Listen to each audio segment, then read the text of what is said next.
Good afternoon, everybody, and thanks so much for joining us. I'm Will Dupree, coming to you from the KXAN live studio here at KXAN. We're going to go live now to a news conference that's happening in Bastrop County. The sheriff there is talking about a 44-year-old cold case that they are investigating. A woman died back in 1979, and they have yet to identify her. We're unsure what exactly they're going to be talking about. It looks like they posted a woman's photo there, so let's listen in as that news conference begins, and we'll wrap it up afterward. I think some of you followed it whenever we had the body exhumed in Elgin, but on June 21st, 1979, that's 44 years ago, there was a young lady who was the victim of a homicide that was found in Elgin. She was buried, remained unidentified all these years. In 2019, we got real active in trying to identify her. We have since identified her as Kathy Ann Smith, and she's a white female. She was 22 years of age when she died. And at the time, the investigators concluded that Henry Lee Lucas was a suspect in the case. And so there is a nexus there. I'll have Sergeant Miller talk about that in a few minutes. So in 2019, we started exhuming the body. We got a DNA sample. We carried it. University of North Texas was there at the site. They took the samples. They worked on them for a while. They finally concluded that they could not come up with a match. So in 2022, we then exhumed the body again, and we got additional DNA. At that time, we were working with Texas State and a nonprofit with Texas State, and we were able to, through their diligence and through Sergeant Miller's diligence, we were able to go ahead and identify the body. The problem was she was adopted, so that really played with us on our DNA because we had an adopted family involved in this. But eventually we did get the person identified. And what I'd like to really say is that we're not only due diligent, and this should be an example for law enforcement, in identifying the suspect. This is a case where Sergeant Miller worked on it to give closure to the family, and that was our primary purpose, is just give closure because we already had a suspect, and at the age of this, as a cold case, it's certainly not anything that we're going to identify a suspect on other than maybe Henry Lee Lucas. But with that, I'd like to ask Brian Gertz, the DA, to comment because his office has been really instrumental in supporting us through getting all the court records and everything, documents, in order to have these bodies exhumed. Thank you, Brian? Sheriff. This is a fascinating case study. You're talking about a victim that was unidentified for all these many years, and through the joint efforts of law enforcement and the civilian population and private and nonprofit agencies, which I think Sergeant Miller will go into in more detail, there's a family that can rest in peace, and there's an individual who's not an indigent person in a grave. And that's a beautiful thing. Yeah, let me call on Sergeant Miller now. He can go over the investigation a lot better than I can. He shares some more details that I haven't shared, and plus we'll open ourselves up for questions as soon as he gets to making his presentation. So like the sheriff was saying, on June 21st, 1979, Sheriff's Office responded to a location on Highway 290 near FM 696 in regards to a female subject that had been found deceased on the highway. 1980, there were no leads and nothing to assist in identifying her at that time. In 1984, the investigation came back up with the Texas Rangers involved, and Henry Lucas confessed to killing her. In May of 2019, we reopened. The case was never closed, but we started working heavy on the case and ended up exhuming her body with University of North Texas. got some DNA samples from the gravesite. We didn't get everything that we needed, so in September of 22, we again, working with a private lab, Orthram, and the website DNAsolves.com, were able to do forensic genealogy on the case, which led us to a family tree, and then some more digging led to her identity being discovered after we found out she was adopted. And I'd like to add at this point too that we actually use seized money that we got off of people doing illegal acts, and we contributed 1/3. The DA's office contributed 1/3, and the nonprofit contributed 1/3, and so we were able to, other words, support this investigation through private donations. But we felt strong enough about it that we did use our seized money for this. So, y'all have any questions at this point? Oh, go ahead, Brian. Yeah, and I can add one more thing to this. Under the rest in peace category, last week would have been this individual's 67th birthday. Right. Based on her date of birth. And we have notified the families, because we have an adopted, child. We have both sides of this family. We've notified them. They have requested anonymity, and so we're going to honor that. But they have. She had one daughter. That daughter has been notified, and so yes, she did. The victim did have one daughter, and we have notified the daughter and the other family members that we can find. And but they requested that they did not want to be interviewed or identified during this conference. So with that, I'll open it up for you to ask anything you want to ask. I think one of the questions in regards to Henry Lucas was there were reports that he maybe confessed like somewhat of 100 crimes at that time and then redacted. He also mentioned that he stabbed this woman, but obviously through y'all, it was like a broken pelvis. So is he still? Even though he has gone back correct and said that he didn't do this now, is that where we're at? Or is he always maintaining he has killed her? Well, let me answer that if I can. I was chief of the Texas Rangers at one time when Henry Lee Lucas' investigation was going on. Henry Lee recanted a bunch of his confessions. This particular one, I can't remember whether, and if you know, tell me, correct me, but I don't know that he recanted this particular one. But he was accused of about 200, and then he recanted a bunch of them, and there was as you recall, there was a lot of activity going on about Henry Lee and Otis Toole. His running mate was Otis Toole, and he went to prison. He stayed in prison the rest of his life, and he was convicted on the Orange Sox case and 10 other murders at the time.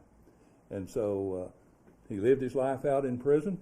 He was never executed, but at any rate, I know Henry Lee was capable of committing murder.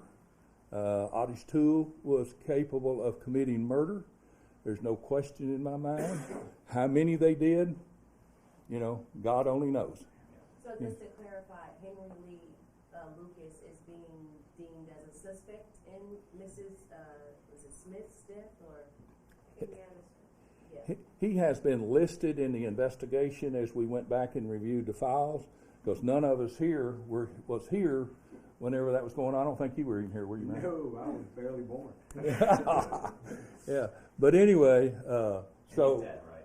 Pardon me? Henry, you said lived out his life. He's deceased now? Yeah, he's deceased. He died in prison. Okay. And Otis Toole died in Florida in prison. They died at separate places. And during my career, I had the opportunity to interview both of them. And I certainly think either one or both are capable of this. Whether they did this or not, I don't know, but this murder is so old that I doubt seriously if we'll ever develop a suspect. But I don't put anything past this guy here. If something comes up, he gets a little head start, he'll get after it. So when the body was resumed in 2022, you say the DNA evidence is what was able to allow y'all to solve this case. What was the connection to bring us here today? Because that was, like a year ago. We were able to give Jane Doe a name using the Ortham Labs and the website DNAsolves.com. We were able to find out a family tree that she belonged to, and then through further investigation, we were able to find out her identity. Okay. And you were able to do that this year or in 2022? When did that? Most of that occurred this year. Okay. It took the lab a little time to get the DNA that they needed in order to get a forensic genealogy profile suitable enough to do the genealogy work, and then a genealogist did some of the work to get to a family tree. Very good. And were y'all considering this a cold case previously, or to simply say it was a cold case? Well, not necessarily a cold case in the traditional sense, but anytime we have a victim that's unidentified, it's a cold case to us. We're going to try to identify that victim if we can. Can you talk about the role, I mean, the DNA testing and genealogy plays in cold cases these days, and has that helped you in any other cases, or will that be used in any other cases you'll have here in Bastrop County? It will be. If you don't mind, if you could go to the podium. Yeah, sure. For The genealogy and the DNA, we're using it on several other cases right now. It will continue to be used and be a valuable asset. The advances in technology are helping us solve even these older crimes. How many cold cases do y'all have at this time here in Bastrop County? I'll let the sheriff answer that. We have a number. I'm not prepared here to discuss all of those. I have been asked that question, and I am going to meet later on with somebody about that. But as far as having something I can put my finger on, I'll tell you this case we're looking at, what is it, 17 or 20 years old that we're doing DNA on? From 1984. 1984. So we've got another older case that we're working on, because put one aside, we'll move to another. And I'd like to say, too, that this identification was slowed because we had to get court permission to even know who the adopted family, that when you're adopted, that's all protected. And so through his due diligence, he was able to go back to the courts and get permission in order to reveal that adoption information. And so that slowed us down. But nevertheless, we wanted both sides of the family notified. I know you said the family wanted to have privacy in this Correct. moment, but are you able to tell us, their feelings? Were they, relieved when they found this news out, or? Sergeant Miller talked to them personally, all of them. They were several of the family members I spoke with were relieved to find out where she's been and to find out where she currently is. Could you offer a spelling just on Kathy Ann Smith, just the, Ann part? The Ann is just A-N-N Okay. And Kathy's with a K. with a K. And we might have gone over this, but the reports were believed that it was due to her being hit by a car, right, with the broken pelvis, or have we? I've seen reports that it was believed that her death could have been due to a car crash of some sort. Is that something that you guys have looked at? Yes. Yeah. So that is the case. So the cause of death is car crash or Homicide. Homicide. Homicide by a car. Yes. vehicular homicide? Keep in mind that during the time that Henry Lee Lucas was being investigated, one of his techniques was to find someone walking down the side of the highway and run into them and disable them so that he could then sexually attack them. And so that too fit in. And Sergeant Miller was able to determine that there was a connection in Austin between the Salvation Army and Henry Lee Lucas was there at the same time that Miss Smith was there. So, because that's where the family let her out, was at the Salvation Army, and Henry Lee was known to be at that location sometime during this period. So, I'm not trying to sit up here and say that we made a strong case that it's Henry Lee Lucas. I'm just saying that he popped up as a suspect early on, and we even found evidence during the investigation Sergeant Miller did that there was a nexus between them. Will this case stay open because of that? Or, is this closed, just the fact that you haven't identified the suspect? In a case like this, it's never closed, because if something pops or something happens or this news broadcast renews some energy out there for us to investigate, we certainly will pick the trail up and go with it. Can you just talk to us about you all's feelings about the outcome of this case? I'm pretty sure you all investigated many cases. This is something that happened 44 years ago. You were able to bring closure to a family. What are y'all's feelings or reaction on that? Brian, you want to talk about that? If I can get through it. Most of these press conferences that we do are with crimes that are in real time. Here, we have a case that's older than, I'd say, most of the people in this room. And there was a family that didn't know what had happened to their loved one, and now they do. And we're never going to know specifically what happened that night. We're never going to solve this crime per se, because again, by the time she was recovered, there was no way to get, even in today's modern world, some forensic data that could tell us whether she'd been sexually assaulted. So we had very little to work with, very little to work with. I was there in 2019 when we exhumed her the first time. We didn't get enough DNA for the lab to be able to get a full genetic markup. So we had a partial. Went back again a couple of years later and got another one that was successful. So a lot of resources, a lot of effort, great feeling. Wish we could stand up here and say they all go that way, but they don't. This is a CSI Bastrop at its finest. So. Can you talk about the location where she was found? I know, FM 629 and FM 696. Field. Is there any marker there that There is no marker there. The highway was a lot narrower back then, but it was about 6 miles outside of Elgin, just before you get to Highway 6 or FM 696 on the north side of the highway. And y'all ask about the gratification. Here we have a child that did not know what happened to her mother. You're talking about gratifying. That is extremely gratifying to know that daughter now knows exactly what happened to her mother and can bring closure. I would think, I haven't been put in that position, but I would think that if I was put in that type of position, then I would want to know, and then once I knew, it would be really rewarding. In fact, I got a call from the family member, and they're talking about putting a headstone at the gravesite. So that's just how much they appreciated this being solved. I don't know if you can talk to this, but can you talk to the sense of how the community felt during that time? You have a woman found dead, not a lot of information. Was the community on edge? I can tell you that I'm fifth generation Bastrop County, and back at that time frame in Bastrop County, a dead person, a homicide, that was huge news because it didn't happen. It just did not happen. And so I can remember, not like you were involved with, but I can remember the Henry Lee Lucas, nightmare. Saga. Yeah. Basically, I was under the impression as a kid, you put a cheeseburger in front of him and he'd tell you whatever you wanted to hear, which is why I think they ended up recanting, not the cheeseburger, but they ended up, he confessed to a lot of things. I don't know that we could ever definitively say who did this, but what we can say is who she is, and that's huge.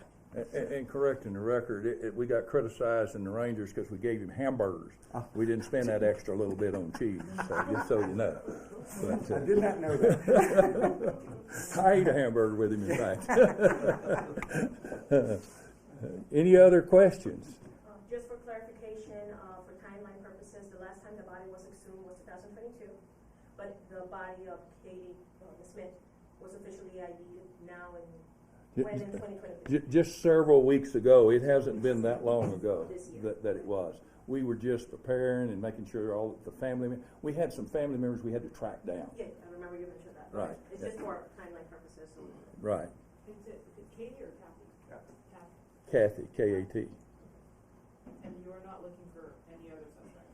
We have no other suspects at this time, and unless something comes up, we're considering Henry Lee Lucas as our primary suspect, and I doubt seriously if anything else will happen, but you never know. Stranger things have happened, and y'all's coverage of this could produce something. Somebody might come in and confess, get in their older age and really feeling sorry or whatever reason, and I'll certainly say that if someone is watching this and they were responsible for that, we'll certainly take the information and work on it. So. Just one more time, just for the body that was found, what was the cause of death? One more time.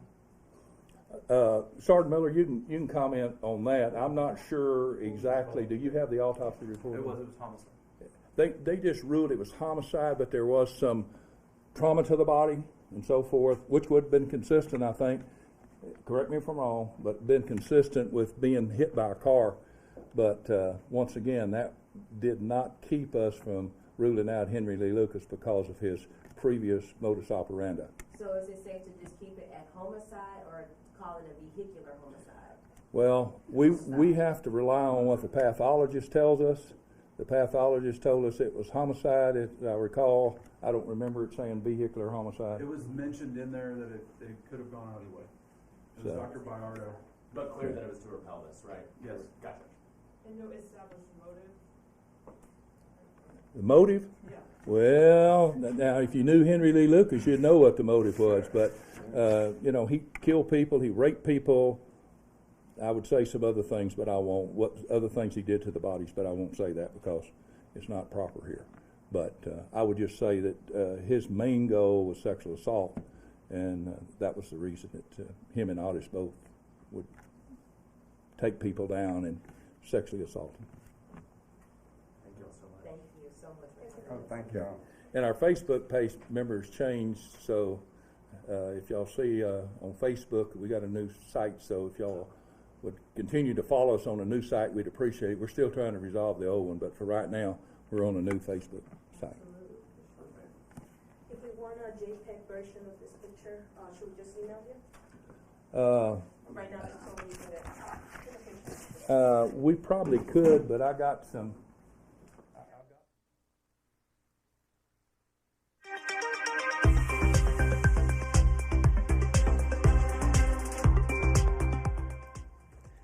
Thanks for sticking with us on KXAN Live. Will Dupree back in the KXAN Live studio. We just heard there from the Bastrop County Sheriff, Maurice Cook.